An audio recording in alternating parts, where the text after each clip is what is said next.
1장 3절로부터 4절입니다. 이스라엘의 하나님은 참 신이시라. 너희 중에 그의 백성 된 자는 다 유다 예루살렘으로 올라가서 이스라엘의 하나님 여호와의 성전을 건축하라. 그는 예루살렘에 계신 하나님이시라.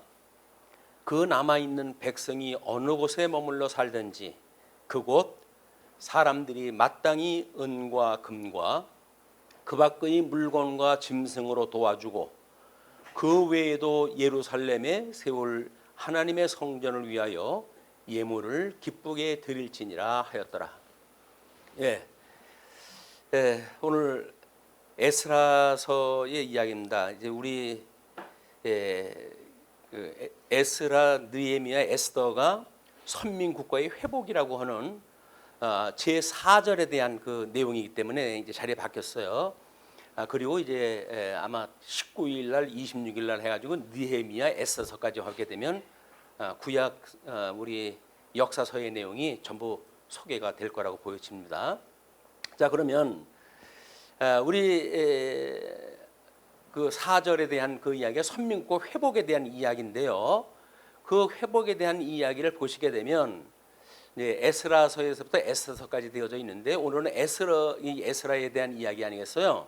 이것이 많은 선지자들의 예언에 의해 가지고 지금 진행되어지고 있다고 하는 걸 우리가 염두에다 두시는 것이 신앙생활에 매우 유익하게 아마 되어질 것 같습니다. 우리 이사야에 의해 가지고 이 고레스라고 하는 바사의 고레스라고 하는 사람이 기름 부음을 받은 자다 이렇게 칭해지거든요.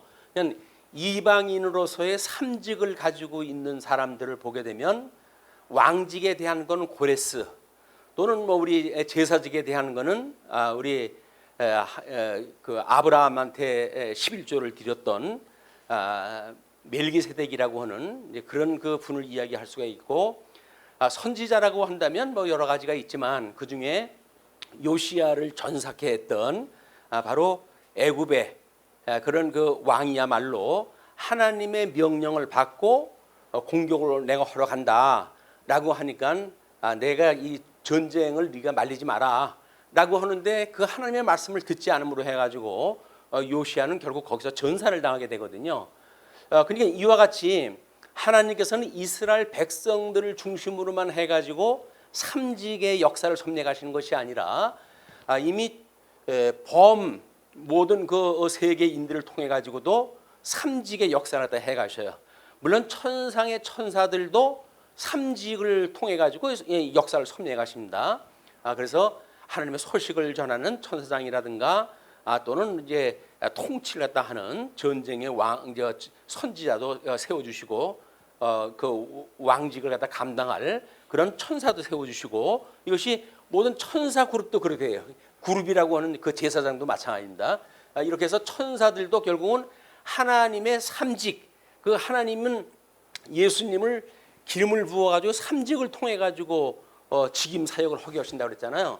근데 그것은 천사들 또는 이방인들 또는 유대인들, 거기에서 이제 우리가 신약 교회에 넘어오게 되면 거기에 뭐 물론 그 산헤드린 사람들은 장로 또는 뭐 그 제사장 또는 뭐 그 이제 말씀을 갖다 해석을 갖다 하는 서기관들, 이렇게 중심으로 해서 삼직을 나름대로 자기네들이 가지고 있다고 이야기를 하거든요. 그런데 그 사람들은 이제 구약 시대 때 언약이 끝나게 되면 신약 시대 때 와가지고는 예수님이 그 삼직을 다 수행을 오실 거거든요. 구약 성경이 언약되어진 것이 예수님이 오셔가지고 이룰 것이라고 하는 그 내용을 모르고 있었어요. 그래서 이 구약 성경을 가지고 봤던 성경의 내용들을 마치 얼굴에 수건이 덮여져 있어가지고 그 깊은 영광을 보지 못했던 이것이 구약 성경을 이해했던 그 사람들의 내용들이거든요. 그래서 예수님이 가끔가다 그런 책망도 하시잖아요. 너희들이 성경도 모름으로 오해하였도다라고 이야기를 해요. 그러니까 성경을 모르는 오해가 있는 거예요. 우리가 교회에 지금 그 표어가 뭡니까? 성경대로 알고 성경대로 믿고 성경대로 살자 이렇게 이야기를 했어요.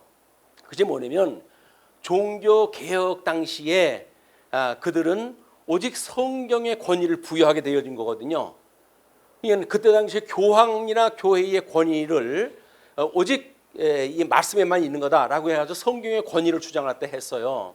그렇기 때문에 성경의 권위를 인정하지 아니하는 자유주의 이후의 모든 교파들은 결국은 그 뿌리가 잘못되어져 있는 겁니다. 근데 우리가 그걸 모르게 되면 다 성경 가지고 이야기하니까 뭐 하나님 말씀한다 이렇게 이야기를 하지요. 그러나 이 하나님의 말씀을 과연 1.1핵이라도 더하거나 감할 수 없는 무한 하나님의 말씀으로 인정하는가, 모든 권위가 거기에 있음을 인정하는가 라고 하는 기본이 되어 있지 않으면 모든 교회는 잘못되어져 있는 교회예요. 그래서 우리가 지금 이게 성경 공부하는 것도 그런 맥락에서 지금 이 성경을 우리가 전부 통전적으로 이제 보게 되어지는 겁니다. 우리 이제 곧 우리 주보에 나와져 있는 대로 교회 개척일이 12월 14일로 되어져 있잖아요. 그럼 이제 우리 설립 기념일이 며칠 앞두고 있는 거예요, 우리가. 이제 교회 설립이라고 하는 그 이야기는 나름대로 교회에서 여러 가지 어려움을 겪고 말씀이 선포되어지는 걸 방해받다가 그리고 몇 사람이 모여가지고 교회가 설립이 됐잖아요. 그거야말로 종교 개혁자의 정신으로 우리가 거기에 출발이 되질 않으면 그냥 뭐 했던 사람 뭐 이 사람이 오거나 저 사람이 오거나 마찬가지라고 이렇게 생각할지 모르죠. 그러나 말씀운동 서원교회의 설립 기념일이라고 하는 그 이야기는 지금 에스라 느헤미야를 통해 가지고 이스라엘 백성들을 그 바벨론의 포로로 되어져 있던 백성들을 출애굽을 시키시는 하나님의 이 놀라운 역사적인 사건에 대해서 아무런 의미가 없어요. 그냥 우리는 그 주보에 보시면 그렇게 제가 표현을 갖다 해드렸어요. 거기에 그 파란 글씨로 특별히 그랬잖아요. 교회 설립 의미를 더해서 상고하시기 바랍니다. 오늘 에스라를 공부하실 때에는 그냥 물론 중요한 거예요. 성경이 역사적인 입장이나 뭐 예언서와의 관계나 이런 걸 가지고 매우 중요한데 이것이 우리가 실천신학적으로 본다고 한다면 우리 교회가 어떤 그런 관계가 있는가에 대한 것도 유관한 개념으로 우리가 이해를 갖다 해야 그것이 소위 통섭적인 이해라고 그러는 거예요. 통섭적인 이해가 없으면 우리는 그 부분에 빠져가지고 그것만 그냥 공부를 하고 그래서 다른 걸 이야기를 하게 되면 또 생뚱맞은 이야기가 돼버리는 거예요. 그래서 어떤 한 부분을 공부한다 할지라도 통섭적인 걸로 해가지고 뭐 이거 주경신학적인 입장에서 역사신학적인 입장에서 교육신학적인 입장에서 실천신학적인 입장에서 이거를 총괄해가지고 볼 수 있는 이런 훈련을 지금까지 해왔던 겁니다. 물론 만만한 일은 아니에요. 만만한 일은 아니라 할지라도 우리 방향성이 그렇게 제시가 되어졌고 그걸 위해서 우리가 통섭 성경 개론이라고 하는 걸 우리가 이제 이렇게 교재로 사용하는 거 아닙니까? 그러니까 성경의 권위를 인정하는 뭐 이런 기본으로부터 이것이 출발하기 때문에 지금 에스라에서 일어났던 우리 이제 본문을 3절 4절을 이제 봉독을 했습니다만은 이것이 예레미야의 예언이 성취되어진 사건이에요. 그런데 열왕기를 공부할 적에는 그 역사서 내용 중에 선지자 2명을 하나님께서 드셔가지고 엘리야와 엘리사라고 하는 선지자의 많은 부분을 할애해가지고 그리고 역사서를 구성을 하셨거든요. 그 이야기를 통해서 우리는 뭐라 그랬어요? 바로 그 선지자 모세가 약속을 했던 모세에게 약속했던 그 선지자가 과연 뭐 왕권이 무너지든 또는 이런 모든 그 제사직에 대한 수행이 멈춘다고 할지라도 선지자들을 통해 끊임없이 하나님의 뜻이 무엇인가를 선포하는 것이 하나님의 상당히 중요한 역사 섭리였었다라고 하는 걸 우리 열왕기서를 통해서 공부를 했단 말이에요. 그리고 역대기서 그 이후를 보게 되면 선지서는 전부 그냥 독립되어져 있는 선지서로 작성이 되어져요. 그건 왜냐하면 그 선지서는 시간과 공간과 상황이 다른 그런 데서 이야기한 예언을 갖다 했던 선지서기 때문에 그 해당되어진 거를 우리가 내용을 살피려고 한다면 이걸 다각적인 입장으로 봐야 돼요. 그걸 그냥 역사서 안에 있는 선지사가 아니라 역사서 바깥으로 끌어내서 역사서의 내용을 통전적으로 볼 수 있는 그런 개념으로 이 선지서를 우리가 이해를 해야 된단 말이에요. 자, 그래서 우리가 이제 우리 도표를 갖다 보시게 되면 바벨론이 지금 포로 되어져 있을 때 아닙니까? 이제 이들이 포로가 되었다는 건 바벨론에게 포로가 되어진 거예요. 그런데 이 다니엘이 그 바벨론 느부갓네살한테 이렇게 이야기를 합니다. 그게 2장 37절이에요. 왕이여 왕은 여러 왕들 중에 왕이시라. 하늘의 하나님이 나라와 권세와 능력과 영광을 왕에게 주셨고, 그냥 느부갓네살이 이 유다 백성들, 이스라엘 백성들을 포로로 끌어갔음에도 불구하고 그것이 하나님께서 그렇게 하셨다는 거예요.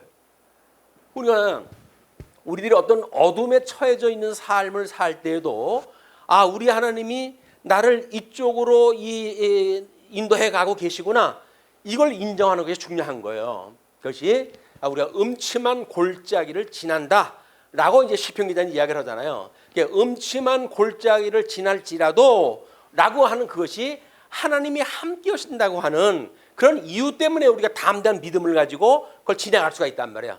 하나님께서는 우리를 그냥 이 길을 지나가게 하시는 게 아니야. 푸른 초장과 우리한테 그 목을 축일 수 있는 생명수가 있는 곳을 인도해 가시는 일이라고 믿기 때문에 우리 현실적인 역사 속에서 우리는 그 하나님을 보고 그 예수님을 믿고 그리고 신앙생활을 한단 말이에요. 그런 개념이 아니게 되면 여기서 예수 이야기 찾을 수가 없어요. 그냥 전부 여호와의 이야기니까. 그래서 그런 그 이야기를 우리가 잘 살펴볼 필요가 있는 겁니다. 그리고 사람들과 들짐승과 공중의 새들 어느 곳에 있는 것을 막론하고 그것들을 왕의 손에 넘기사 다 다스리게 하였으니 왕은 곧 그 금머리니이다. 그러니까 이스라엘 백성들을 이제 불순종했기 때문에 탄압을 하나님께서 하시기 위해 가지고 5제국을 동원을 갖다 해가시잖아요. 그 인접되어져 있는 5개의 제국을 등장을 다 시켜가지고 이제 이스라엘 백성들을 훈련시킬 거예요. 그 훈련을 시키시는데 특별히 느부갓네살 바벨론이 시작이 되어지는 겁니다. 그래서 그거를 금머리라고 이렇게 이야기해요. 금머리. 5대 제국의 제일 우두머리가 되어지는 게 바벨론이거든요. 요한계시록에 이 계시록에 가게 되면 바벨론을 이제 이긴 거에 대한 찬양이 나오지 않습니까? 그 이야기는 왜 그래요? 그 바벨론이 지금 이 후대에 나와져 있는 이 바벨론이 아니라 바벨탑 사건에 일어났던 그 바벨론 그 제국들의 그게 우상을 섬기게 되어지는 기초가 거기서 뿌리가 있는 거기 때문에 그 뿌리로부터 역사가 시작이 되어졌고, 그래서 이스라엘이라고 하는 역사도 거기에 아주 작은 개념이에요. 거기를 둘러싸고 있는 5개의 제국도 마찬가지인 거예요. 그걸 다 하나님께 주관하고 계시다. 우리 집사님 이제 그 10년 동안 이제 이렇게 있다가 그만두게 되는 저를 위해 가지고 기도를 갖다 하시고 그랬는데 감사한 일이에요. 그러나 여기에 있든 어디에 있든 하나님이 함께 하신다고 하는 걸 가지고 우리가 신앙생활을 하는 것이 신앙생활의 기본인 거예요. 그것이 음침한 골짜기가 되어져 가지고 하나님의 말씀을 우리가 설사 잊어버리려 할지라도 그것에 우리 하나님이 함께 하신다고 하는 것만 믿게 되면 우리 솔로몬의 기도처럼 이곳을 향하여 기도하는 자들에게 그 죄를 용서하시고 그리고 돌아오게 해 주십시오라고 하는 그 기도가 우리에게 그대로 적용이 되어지는 겁니다. 물론 그건 우리 예수님을 통해 가지고 이제 이루어질 일들이에요. 그런 개념으로 이 에스라서에 대한 전체 개념을 파악을 하다 해야 된다. 그래서 지금 우리 그 본문의 내용은 바사 제국의 고레스 원년에 주어진 일입니다. 원년에 그들에게 칙령을 내려가지고 돌아오게끔 되어져 있는 거예요. 근데 그 예언이 성취되어진 것이 지금 에스라의 사건이란 말이에요, 이게. 그래서 1차 포로 때 끌려갔던 다니엘 또는 그들이 포로로 끌려가기 전서부터 있었던 이사야의 사건, 예레미야의 예언 이런 내용들이 종합적으로 지금 이스라엘 백성들의 회복이 된 걸 약속을 했고 그 예언이 성취되어지고 있는 역사적 현장이에요. 이게 지금 이게 역사적 현장인 거예요. 그때 당시에 하나님의 언약이 이루어지는 역사적 현장이었다. 그러면 그때만 역사적 현장이었을까요? 지금도 마찬가지예요. 하나님이 만사 만물을 창조하시고 지금도 살아계셔서 온 우주 만물을 통치하시는 분인데 어떤 것 하나 하나님이 하시지 않는 일이 없는 거예요. 근데 우리가 그걸 잊어버리게 되면 하나님 앞에 섭섭하다고 기도하는 거 아니에요.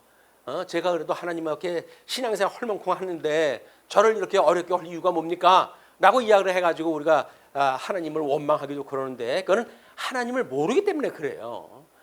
말라기 때 당시의 유대인들처럼 하나님이 도대체 우리를 사랑하신단 말입니까? 라고 아주 한걸 한다니까요.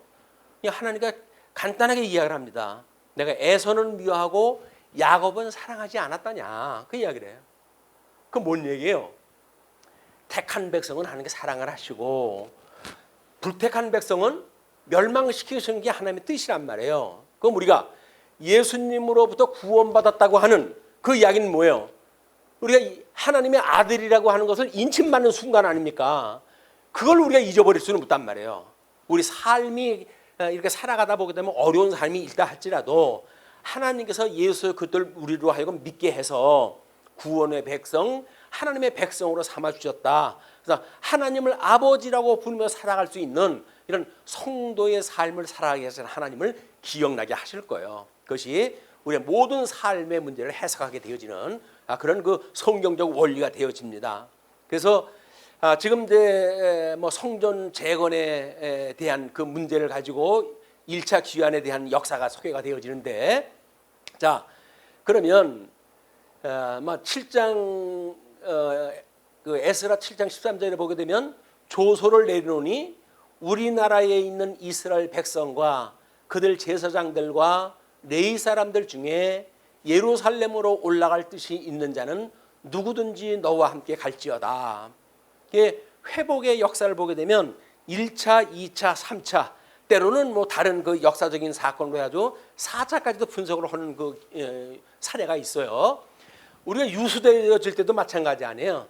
605년에서부터 1차로부터 시작되어가지고 587년에 3차의 그 포로가 이루어질 때까지 나눠가지고 포로가 끌려갔고 회복이 되어질 때도 우리가 이렇게 점차적으로 회복이 되어진다. 그래서 하나님이 우리들을 회복하시는 역사도 마찬가지입니다. 그걸 우리가 예수 그리스도의 부활에 대한 거를 지금 드러내는 이야기다 이렇게 이야기를 했어요.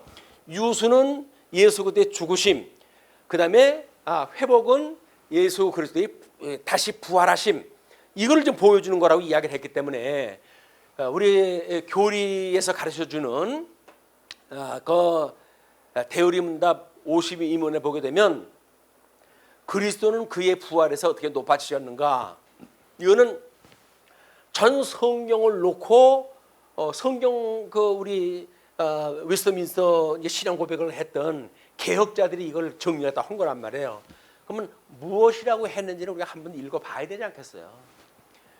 이것만 따로 공부를 갖다 하게 되면은 뭐 교리를 갖다 이야기를 하냐 뭐 이렇게 아주 힘들어지니까 이것이 과연 이스라엘이 포로로부터 회복되어지는 그 의미가 무엇이고 예수님으로 인해 가지고 새로운 새 생명을 탄생시키시는 그 부활의 사건은 무엇이고 라고 하는 것이 일독을 한번 해야 될 이유가 있다고 보여집니다. 그래서 그리스도는 그의 부활에서 사망 중에도 부패를 보지 않고, 그 이야기는 그는 거기에 갇힐 수가 없었기 때문에 그렇습니다. 그래서 이 사망이 생명에 삼킨 바 되어졌다고 이렇게 이야기를 해요. 고린도서에서는 예수님의 죽으심이라고 하는 그 이야기는 단순히 우리들의 자연인이 죽는 것처럼 땅 속에 묻히게 되면 썩는 그런 그 인성이 아니란 말이에요. 그런 참 인성을 가지고 계셨던 분이기 때문에 그는 거기에 갇힐 수가 없었고, 그가 순환당한 동일한 육체와 그 본질적 속성들을 유지하여 그러나 현세의 생명에 속한 현재 살아갈 적에는 가멸성, 언젠가는 죽잖아요. 그 가멸성과 다른 공통적 연약성이 없이 그런 걸 우리가 예수 그대의 신령한 몸으로 부활했다 이렇게 이야기를 하는 거예요. 이제 한마디로는 예수님의 부활은 그 보이는 형상대로 부활했지만 그 보이는 형상대로 부활했다고 해가지고 그 몸이 아닌 거예요. 땅에 묻으면 썩는 몸이 아니라 신령한 몸으로 부활을 했다. 우리가 부활할 적도 마찬가지겠죠. 그러면 이런 신령한 몸으로 부활을 했다 하는 우리의 소망이 거기에 있는 거예요. 자, 그렇게 해서 실제로 그의 영혼과 연합되어 제3일에 그 자신의 능력으로 죽은 자로부터 다시 살아나심으로써 높아지셨는데 그리하여 자신을 하나님의 아들임과 하나님의 공의를 만족시켰음과 우리들의 불순종을 대신한 대속의 그런 그 공의를 만족시켰음과 사망과 사망의 권세 가진 자를 이겼음과 이겼다고 하는 걸 뭐라 그래요?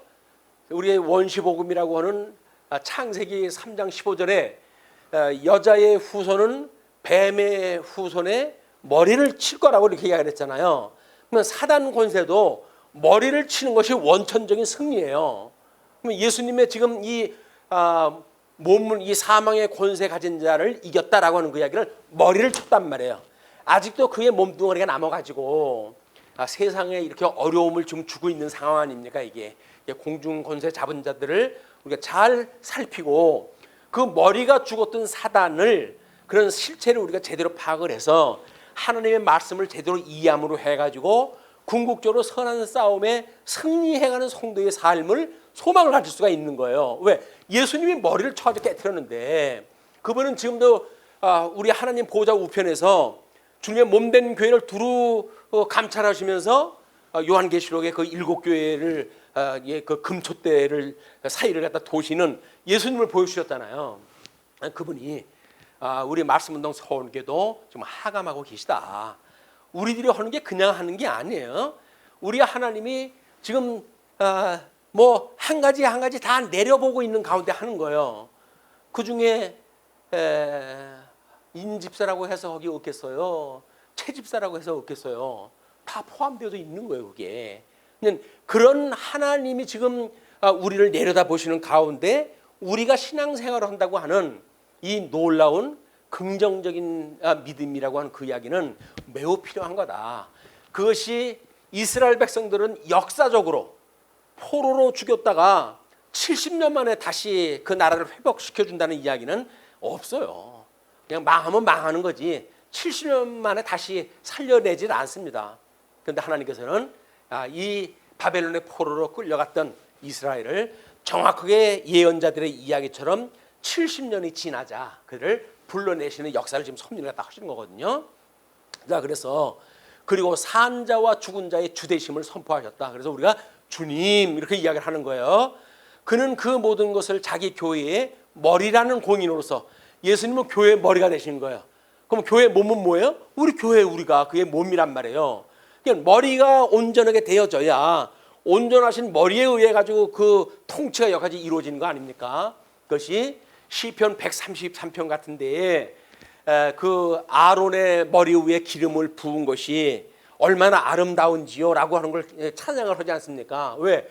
머리에다 기름 부은 것이 저 치마 끝까지 그게 기름이 전부 번진단 말이에요. 그것이 온 이스라엘 백성들에게 성령 충만함을 보여주는 그림 아닙니까? 그러면 그 성령 충만함이 말씀동 서원교회 지금 함께 임하고 계시는 거예요. 이거를 우리가 가볍게 여길 일이 아닙니다. 그래서 우리가 신앙생활은 적어도 그런 삼일체 하나님의 사역 가운데 우리가 있다고 하는 것을 다시 한번 기억나는 이런 시간이 되어졌으면 좋겠어요. 그래서 그들의 칭의와 은혜의 중생, 원수들에 대항하는 후원, 그리고 그들에게 죽은 자로부터 마지막 날의 부활함을 확증시키기 위하여 행하셨다. 이렇게 정의가 됐어요.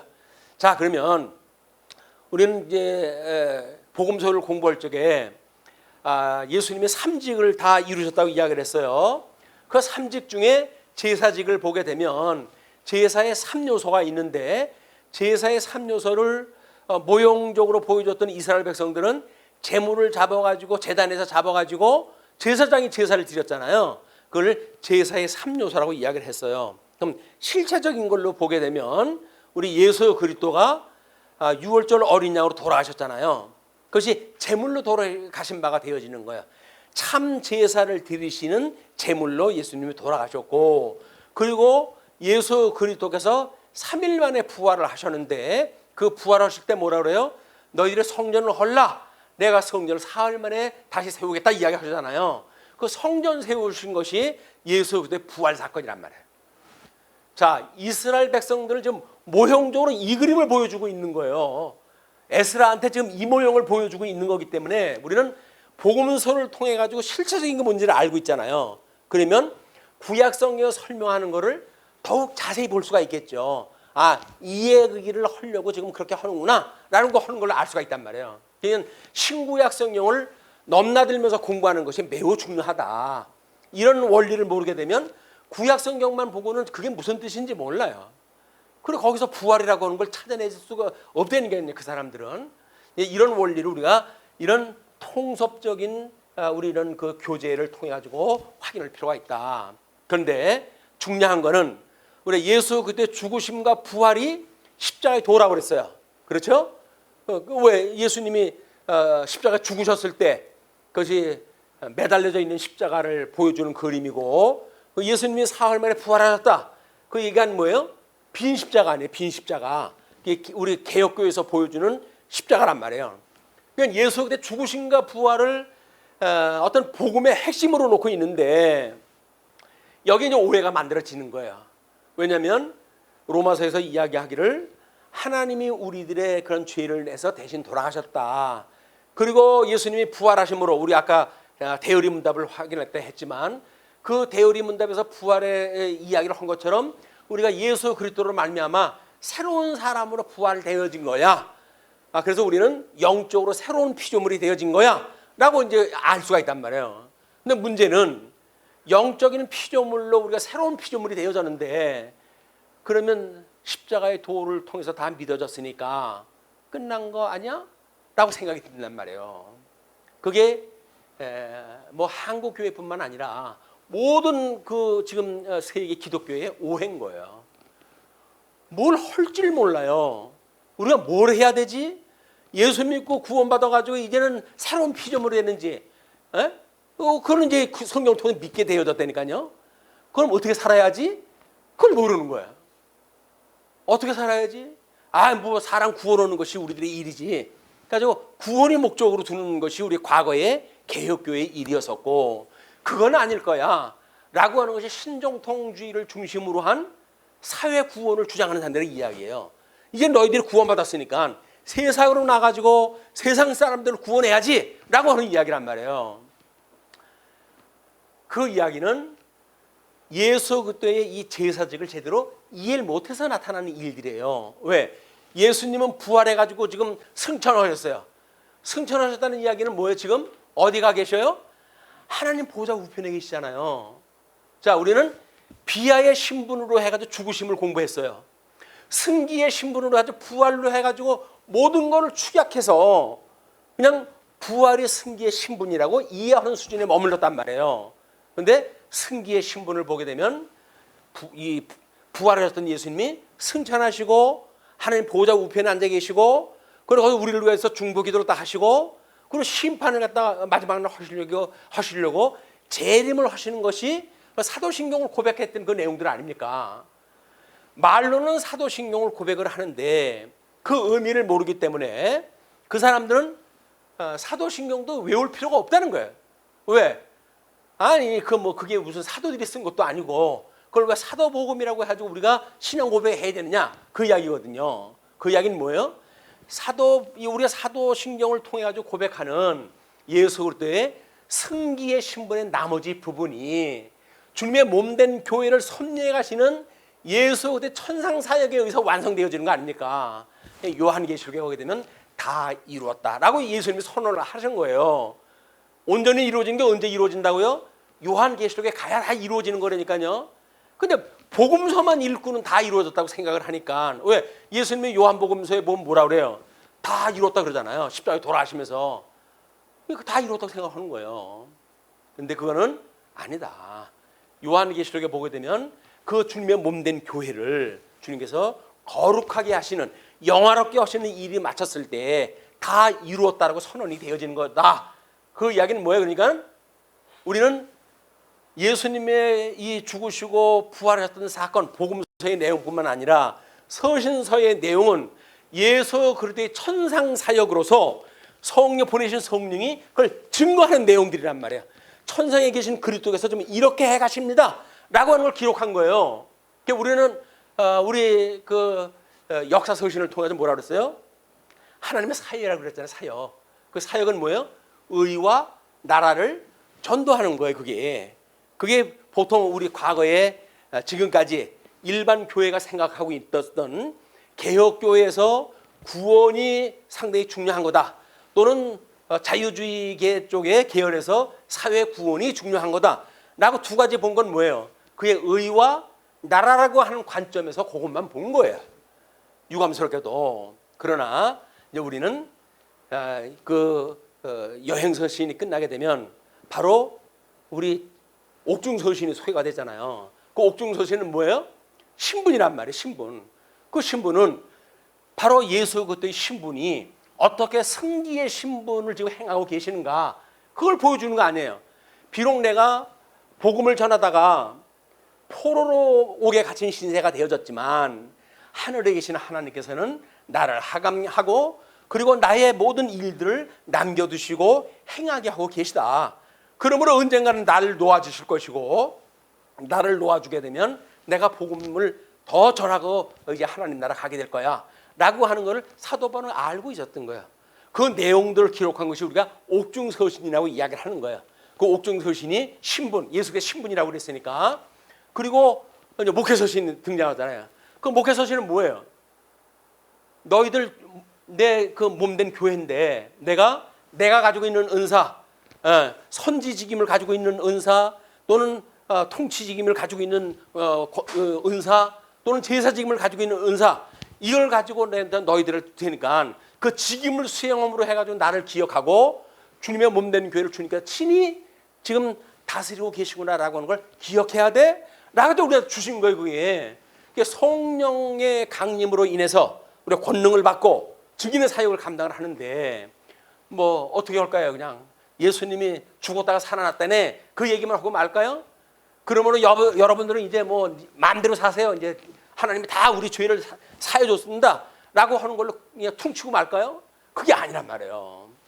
왜냐하면 예수님이 지금도 주님 몸된 교회를 통해서 은사 실현을 통해 가지고 몸을 세워 가시거든요.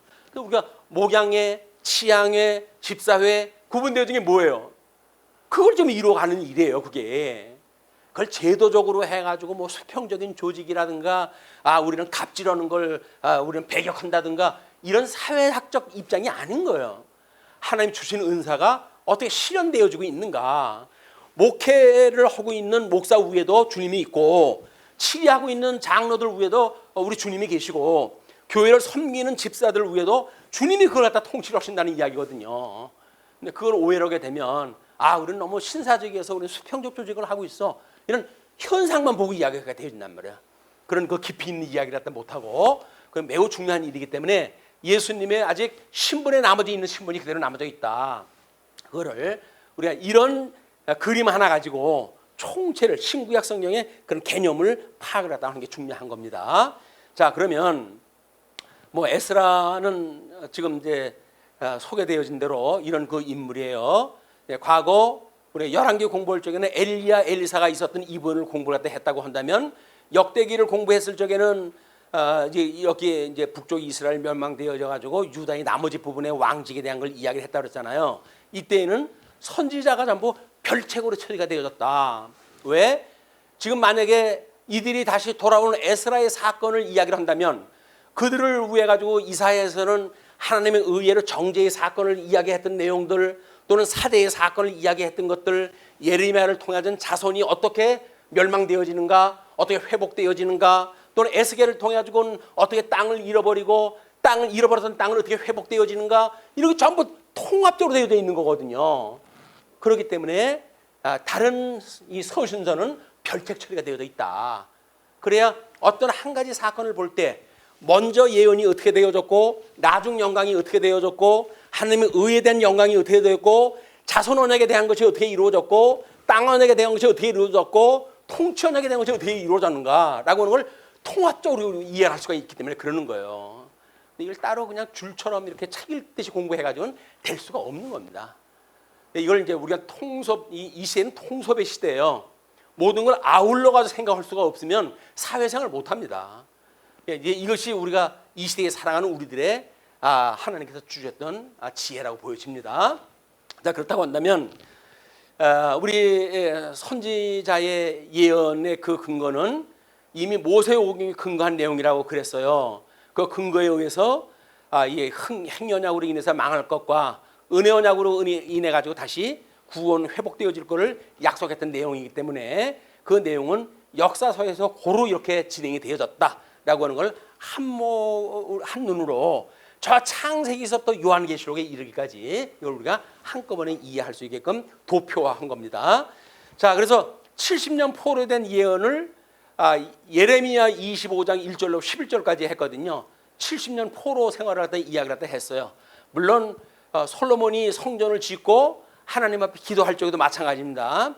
그래서 자기들을 사로잡아 간 적국의 땅에서 온 마음과 온 뜻으로 주께 돌아와서 주께서 그들의 조상들에게 주신 땅과 주께서 택하신 성과 내가 주의 이름으로 위하여 건축한 성전 있는 쪽을 향하여 기도하거든. 우리 장소에 얽힌다는 것이 얼마나 그 어려운 일인지 몰라요. 그런데 하나님이 우리를 감동을 주시게 되면 어느 부분에 어떠한 시간대에 처했다 할지라도 우리는 하나님을 향해서 볼 수가 있는 거예요. 여기 성전을 향해서 그 이야기는 뭐예요? 예수님을 향하여 그 이야기 아닙니까? 그냥 예수님을 이름으로 우리가 기도를 하다 하게 되면 하나님 우리의 기도를 하다 들어주신다. 그래서 주는 계신 곳 하늘에서 그들의 기도와 간구를 들으시고 그들의 일을 돌보시며 주께 범죄한 주의 백성을 용서하옵소서. 끊임없이 우리가 죄를 용서하다 빌어야 될 이유가 거기에 있는 겁니다. 그래서 우리가 우리에게 죄인 자를 사해 준 것처럼 우리 죄를 사해 주세요. 매일같이 기도할 내용이에요. 우리에게 일용할 양식을 주시옵고 그리고 우리를 시험에 들게 하지 마시옵고 다만 악에서 구하옵소서. 그 기도의 전체 내용이라니까요. 그게 주기도의 그 전체 중심이에요. 나머지 살아가는 이 성령이 오신 이후에 지금 주님의 천상 사역을 하는 이 시대에 살아가는 성도들한테는 그것이 우리에게 주시는 하나님의 말씀이란 말이에요. 자, 그래서 우리가 어떻게 남북 분열서부터 말라기까지 어떻게 되어졌는지 이거를 타임라인으로 해가지고 소개를 했으니까 이 다른 사람들의 글로 되어져 있는 게 돼가지고 이 도표를 그냥 쓰면은 걸린대요. 또 이거 뭐 그래서 하나님의 말씀을 가지고 연구한 거 물론 돈 들어가고 그러니까 그럴 수가 있겠지만 그냥 무조건 빌려다 썼어요. 고발을 갖다 하면 또 이제 잡혀 들어가면 잡혀 들어가고. 자, 그러면 다니엘서 9장 25절에서 뭐라고 예언되는지 한번 보시죠.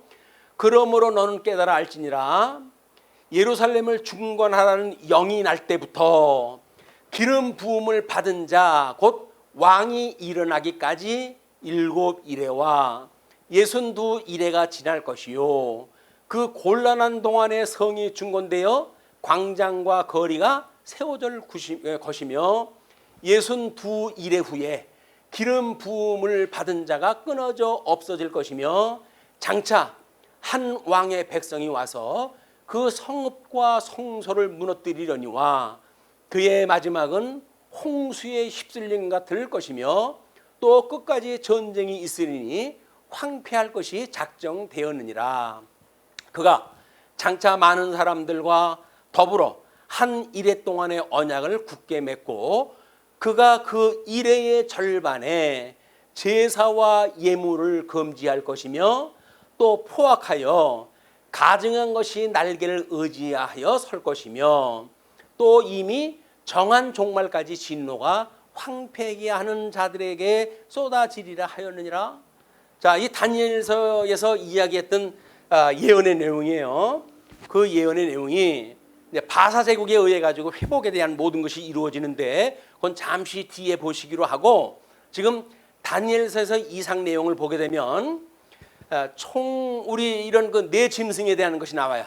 그래서 바벨론의 세력들 그리고 메데라고 하는 세력들, 바사라고 하는 세력들, 헬라라고 하는 세력들이 등장을 하는데, 하나님께서는 바벨론에 의해서 이제 이스라엘 백성들을 포로로 끌려가게 하시고 바사 제국의 기름 부음을 부은 자를 세우셔가지고 이스라엘 백성들을 회복하시는 역사를 다 하시는 거예요. 자, 그리고 강한 짐승이라고 하는 것이 나오는데 그게 헬라 제국이에요.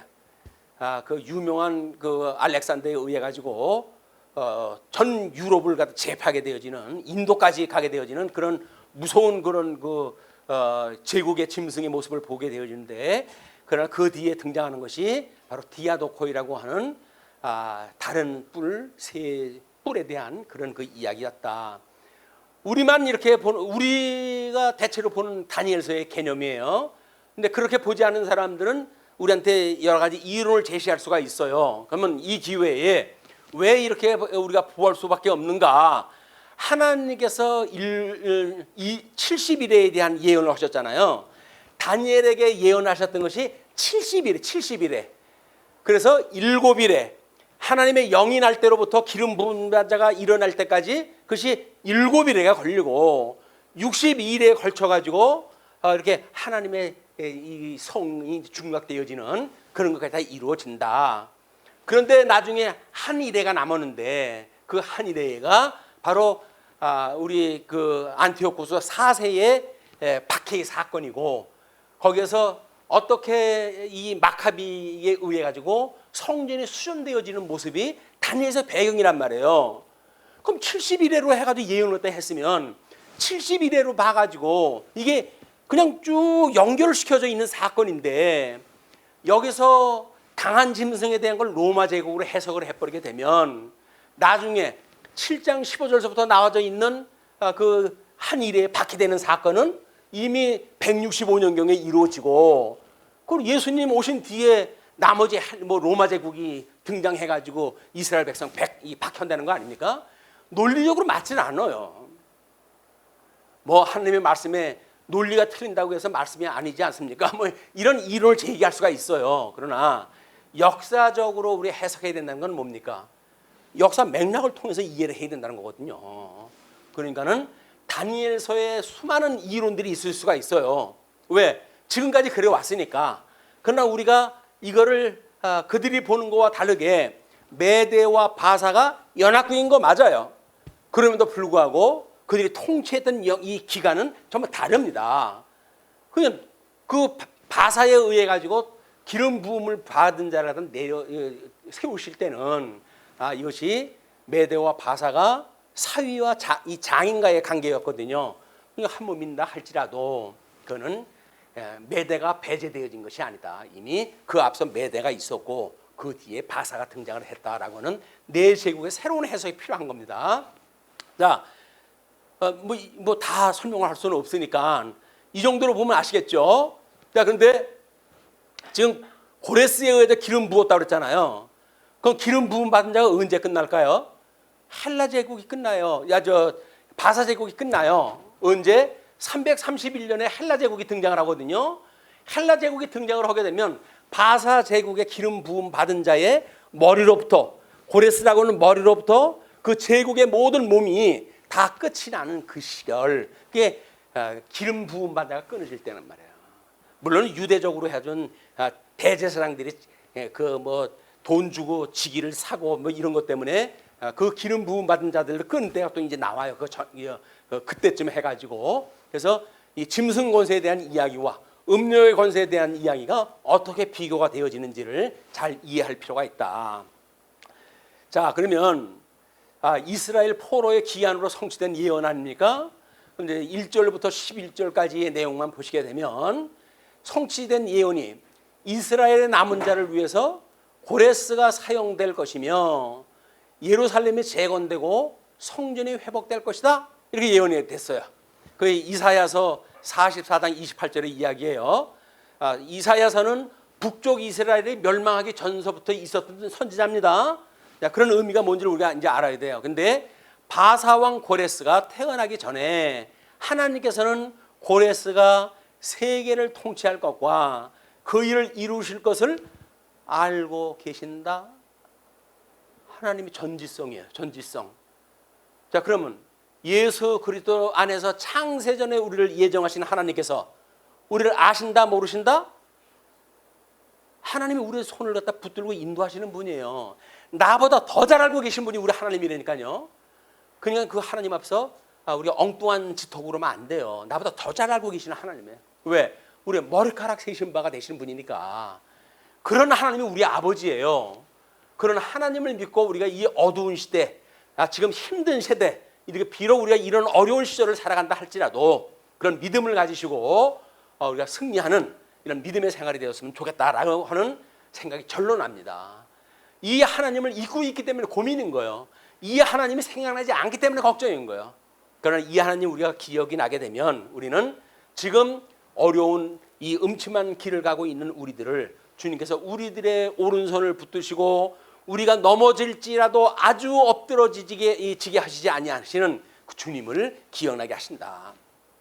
자, 예루살렘을 파괴하고 하나님의 백성을 포로로 잡아간 바벨론은 징벌을 받을 것이다. 이렇게 이야기를 했어요. 그걸 아까 우리 표에서는 동형보복법이라고 해요. 동형보복법. 하나님께서 이스라엘 백성들을 치게 하실 때 요한계시록에 보게 되면 7인을 줘가지고 4분의 1의 권세만 줘요. 그런데 그들은 이스라엘 백성들을 얼마나 박해를 한다고요? 3분의 1을 죽어갈 만큼 박해를 했다 해요. 하나님께서 이놈들이 내가 해초리로 널 쓰려고 그랬더니 너희들이 몽둥이 역할을 했구나. 내 너희들 다 멸절시켜버릴 거야. 그것이 7 대접재앙의 이야기란 말이야. 이게 다 스토리텔링이 돼 있는 거예요. 그렇게 해서 요한계시록을 이해를 해야 되는데 똑같은 얘기가 반복되는데 뭐 이런 엉뚱한 소리만 하게 되어진 거는 이런 역사적인 맥락을 이해하지 못하기 때문에 나타나는 요한계시록의 또 다른 오해예요. 다니엘서의 오해가 가장 많고 요한계시록의 오해가 가장 많은 것이 현금 우리 보통 그 강론을 갖다 하는 사람들의 아픔입니다. 근데 우리는 그걸 다 이제 해결해 봤어요. 구약성경 다니엘서는 이미 다니엘서대로 정리가 되어졌고 요한계시록은 요한계시록대로 정리가 되어졌다. 이런 정도의 하나님의 말씀의 권위를 가지고 성경을 읽어 나가면 될 수 있는 그런 교재가 이제 여러분들 손으로 해가지고 정리가 돼가지고 끝난 거 아닙니까? 그걸 가지고 우리가 이제 확보가 되어진 거예요. 물론 뭐 우리가 이제 그런 교회의 제도를 이런 뭐 일반적으로 당회 제도가 물론 장로님이 안 계시니까 또 그랬지만 당회 제도라기보다는 상권이 따로 독립적으로 유기적으로 하나님의 은사가 실현되어 줄 수 있는 교회 조직으로 만들었다는 것이 첫째의 조건이고 또 하나는 주님의 몸된 교회의 그 교리야말로 어떻게 성경을 이해해야 되는가에 대한 문제가 해결이 되어진 거예요. 종교개혁자들이 일어날 때 성경의 권위를 주장했어요. 표준교리로 해가지고 이신칭이라고 하는 교리를 갖다 주장을 했어요. 그리고 조직으로 해가지고 만인제사장이라고 하는 걸 이야기를 했단 말이에요. 그럼 우리는 뭡니까 이제? 성경의 권위를 다시 확보를 했다 했어요. 진리성을 확보를 했다 했어요.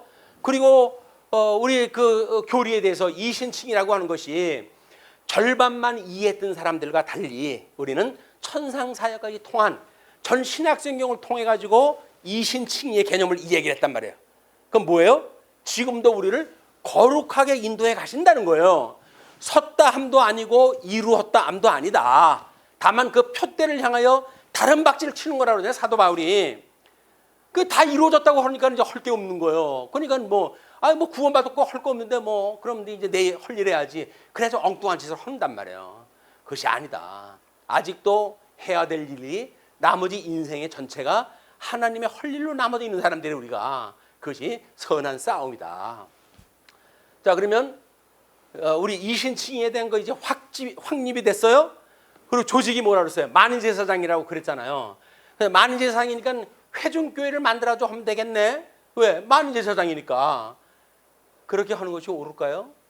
안 되는 거예요. 은사가 다르기 때문에. 제사장은 제사장이로되 만인제사장이라고 하는 그런 이름으로 우리가 교회 조직을 짠다고 한다면 삼직 중심으로 하는 것이 옳다. 그래서 종교 개혁자들이 주장했던 세 가지의 원리를 제가 이제 여기 목회를 끝나는 순간에 다 정리가 돼가지고 여러분들한테 소개를 해드리는 거예요.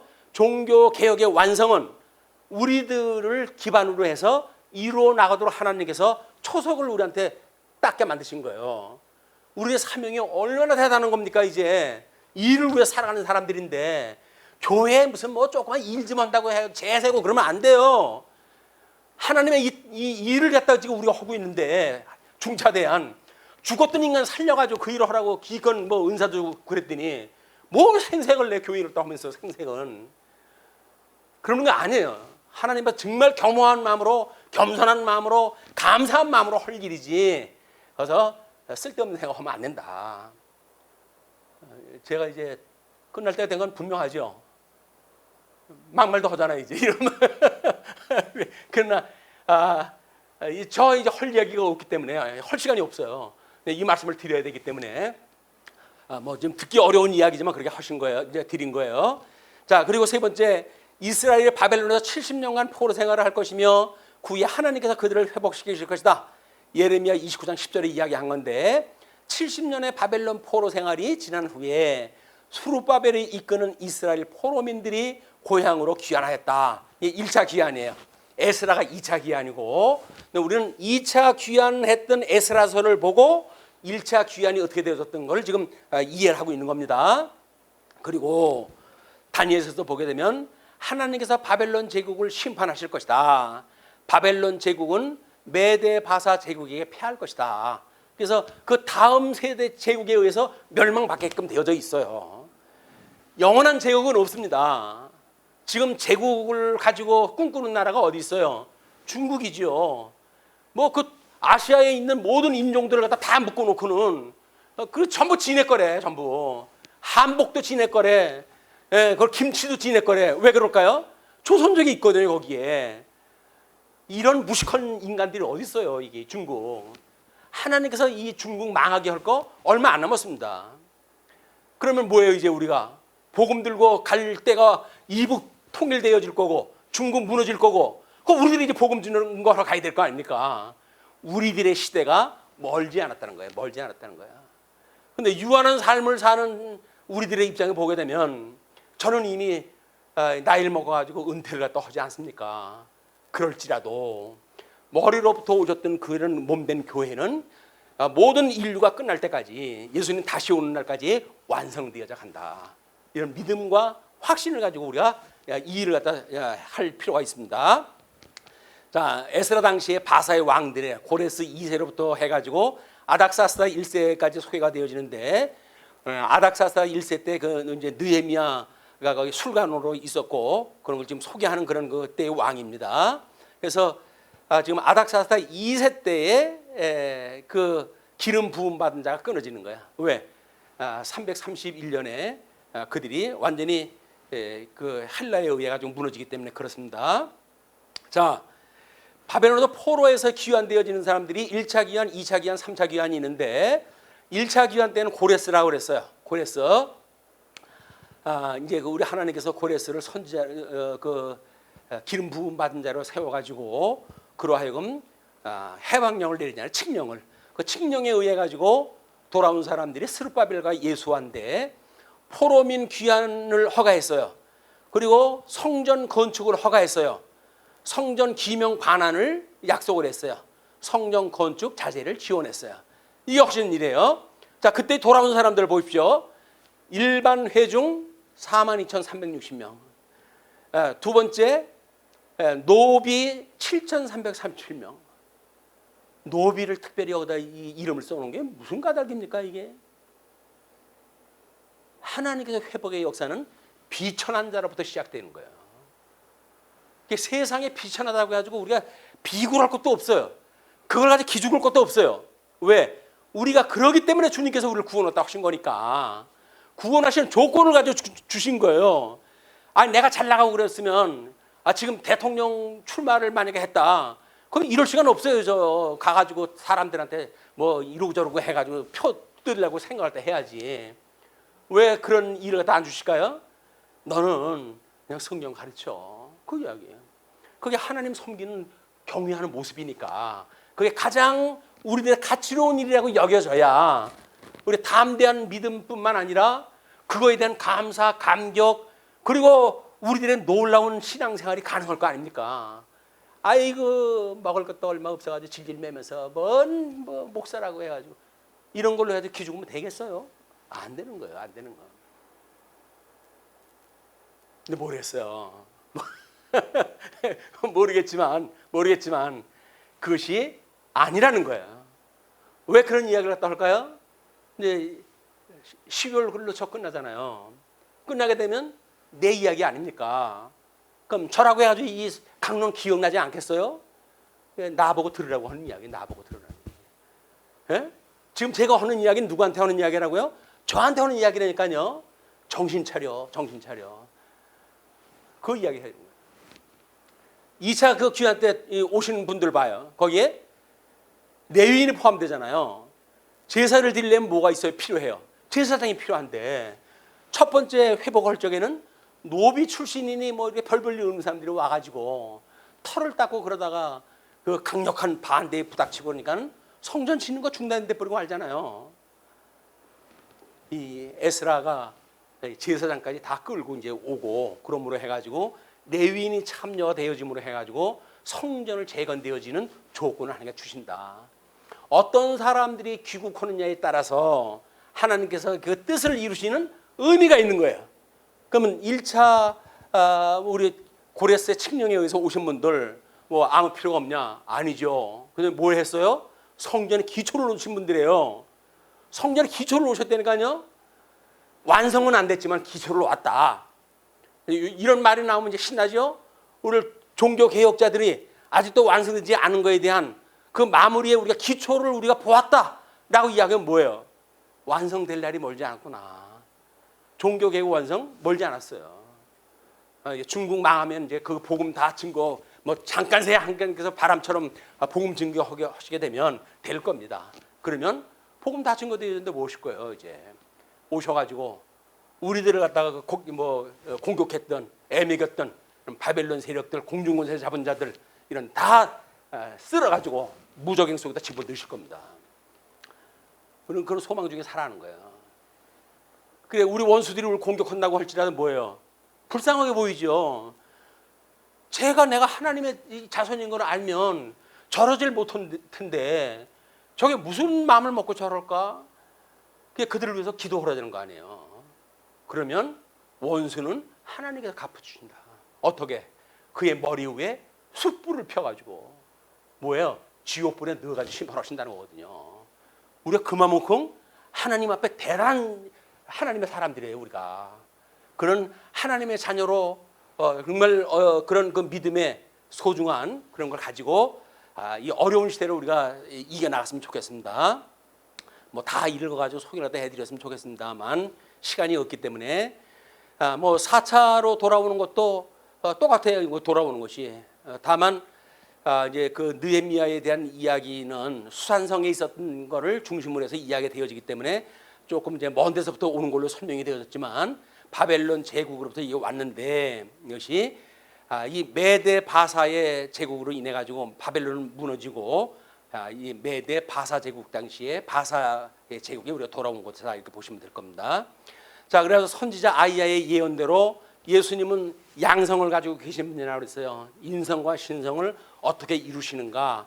이 원리를 모르게 되면 예수님이 유수되어졌던 사건, 회복되어지는 사건, 거기에서 나중에 다시 신령한 예수님으로 오셔가지고 온전히 이루어질 걸 알지 못하기 때문에 복음을 들었다고 하는 사람들이 이신칭이라고는 그게 신앙이 잘못되었다는 거예요. 교리가 이신칭만 가지고 안 된다는 겁니다.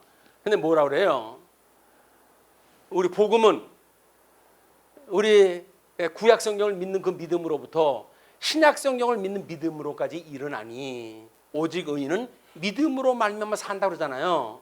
그러면 성령이 오셔가지고 지금도 천상에 계신 우리 하나님 예수 그리스도께서 주님의 몸된 교회를 섭리하신다고 하는 것을 믿는 게 누구예요? 우리가 그걸 믿는 거예요. 그걸 믿는 것이 이신칭이라니까요. 근데 이신칭만 가지고 사람들이 구원받은 표식이 안 난다는 거예요. 고민이. 강단에 서가지고 그 복음을 그 수없이 이야기하는데도 불구하고 사람들이 변화를 안 받아요. 왜 그럴까? 복음에 문제가 있는 거다. 종교개혁자들은 뭐라고 그랬는데 이신칭이라고 그랬지. 믿음만으로 구원받는 게 아니라 뭔가 플러스 알파가 있어서 우리들에게 그렇게 뭘 하게 해야 되는 동력이 있어야 되지 아니냐 이제 그 이야기예요. 그런데 주님께서 우리한테 믿음을 주신다는 이야기는 믿음의 열매까지 맺는 믿음을 이야기를 하는 거지 열매가 없는 믿음만 주신다는 게 아닙니다. 그냥 성경을 자기네들 멋대로 이해를 해놓고 틀리다고 그러는 거야. 그래놓고는 뭐 밤을 새가면서 성경 연구를 합니다. 그래가지고 뭐 수동적인 순종이나 또 뭐 긍정적인 능동적인 뭐 순종이니 이렇게 아주 예수 그때 순종을 둘로 쪼개가지고 설명을 하려고 애를 써요. 왜? 사람들의 변화가 안 돼. 종교개혁이 일어난 지 500년이 지나가는데도 불구하고 사람들이 변화가 안 돼. 왜 그럴까? 이런 문제가 있는 거다. 그래가지고 그 이야기를 하는데 아닙니다. 예수 그때 한 분만의 순종으로 해서 모든 게 다 이루어진 거야. 그 순종은 어디까지 간다고요? 예수님 재림 때까지 다 가야 돼 이게. 이런 그 원리가 이런 예수 그때 품위에 대한 이것이 이미 하나님의 뜻대로 이루어졌다고 하는 그런 사실을 숙지하는 것로부터 가능하다.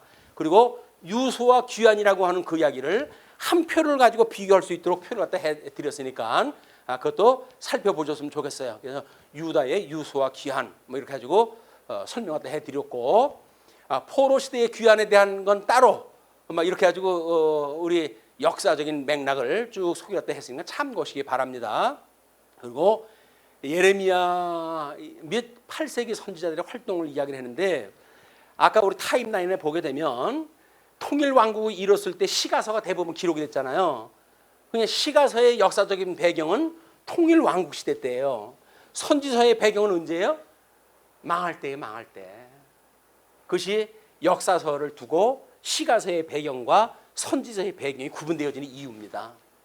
자, 이제 그렇게 하시게 되면 포로 생활에서 이제 귀환에 대한 문제를 이렇게 여러 가지 지명과 동시에 비교를 갖다 해보심으로 해서 이게 역사적인 사실이다. 이걸 우리가 확증할 수가 있어요. 성경적으로, 추경신학적으로, 문자적으로 우리가 확신이 되어졌다고 한다면 역사적으로 확신이 들어가고 또 교육신학적으로 해가지고 부활의 원리라든지 이런 공부를 했어요. 그러므로 그에 대한 확신과 더불어서 이제는 우리 실천신학적으로 말씀동 서원교회 설립 12주년 기념일이 며칠 앞으로 다가왔는데 과연 어떤 생각을 가지시고 우리가 기도를 하실 것인가라고는 기도 제목으로 제가 드립니다. 우리 주님의 몸된 교회가 이걸로 완성되어진 것도 아니고 끊임없이 가야 되는 일이기 때문에 각자 계신 곳에서 계신 것만큼 그 사역을 감당하는 이런 믿음의 사람들로 하나님께 쓰셨으면 좋겠다고 하는 말씀을 남기면서 주리죠. 강론 주시겠습니다. 기도하시죠. 예, 자비로우신 우리 하나님 아버지 은혜를 감사합니다. 역사적으로 복음이 여러 가지로 혼란한 가운데 있고 그러므로 이제 많은 교파들이 나뉘어지고 하나님의 말씀이 없다고 하는 주장까지 등장을 하고 또는 하나님의 말씀이 유효하다라고 하는 이런 그 주장까지 피는 이런 시대에 우리가 있습니다.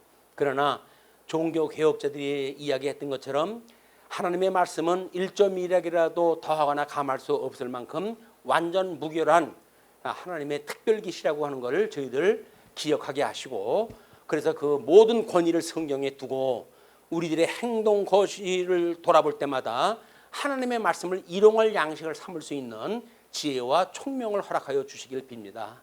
그리고 이렇게 좋은 말씀을 우리가 공부해가고 있지만 아직도 현실의 문제에서 어려움을 겪고 있는 모든 성도들에게 우리 하나님께서 크신 능력을 주셔서 그들로 하여금 위로 중에 그들이 소망을 가지고 어려운 시절 견디게 하시고 이겨나갈 수 있도록 주님 함께하여 주시옵소서. 이 일을 위해서 말씀운동 서원교를 세워주시는 줄 압니다. 가르치는 자는 가르치는 일로 또는 다스리는 자는 다스리는 일로 섬기는 자는 섬기는 일로 섬기는 손길 우리 하나님께 다 아실 줄 아오니 그들이 이제 말씀으로 또는 기도로 또는 연보로 또는 받은 은사를 따라서 섬기는 손길 위에 우리 주님 크신 은총으로 함께하여 주시옵기를 비옵고 또 흩어져 있는 한 주 동안도 은혜의 장중 아래 여전히 두시옵기를 비우며 우리를 구원하신 우리 주 예수 그리스도의 이름으로 기도하옵나이다. 아멘.